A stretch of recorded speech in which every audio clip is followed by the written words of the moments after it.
Hi అండి, అందరూ ఎలా ఉన్నారండి? ఈరోజు టిఫిన్కి ఉప్మా చేస్తున్నానండి. టమాటా ఉప్మా అండి. ఒక 2 స్పూన్లు నెయ్యి వేసుకుందామండి.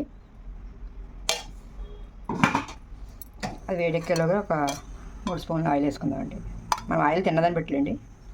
నేనైతే 3 స్పూన్లు వేస్తానండి. ముందుగా పోపులు తీసుకున్నానండి. పోపులతో పాటు జీడిపప్పు కూడా తీసుకున్నానండి.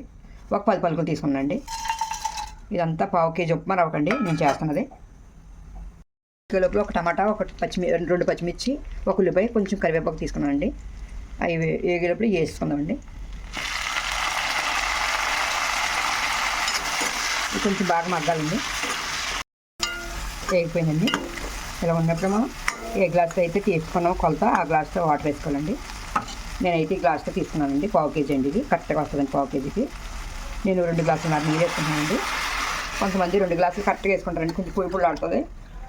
ఇది కొంచెం ముద్దలా ఉంటుందండి. మాకు ముద్దలాగా అయితే ఇష్టం, అందుకని కొంచెం వాటర్ ఎక్కువ వేస్తానండి. ఉప్పు అండి, తగినంత ఉప్పు వేసుకున్నానండి. నేను కళ్ళు ఉప్పు వేస్తాను కదండి. రెండులో మరుగుతున్నప్పుడు రవ్వ మంట చిన్న పెట్టేసుకొని రవ్వ వేసుకుంటా కలుపుకోవాలండి, లేకపోతే ఉండకట్టేస్తుంది. ఉండకట్టకుండా చూసుకోవాలండి.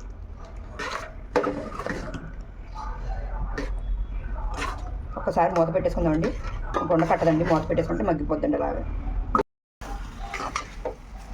ఇదిగోండి ఈ విధంగా వచ్చిందండి. ఆపేసుకోవచ్చండి పొయ్యి. ఇప్పుడు మేమైతే ఈ విధంగా చేసుకుంటామండి. మీకు నచ్చితే లైక్ చేయండి, షేర్ చేయండి, సబ్స్క్రైబ్ చేసుకోండి.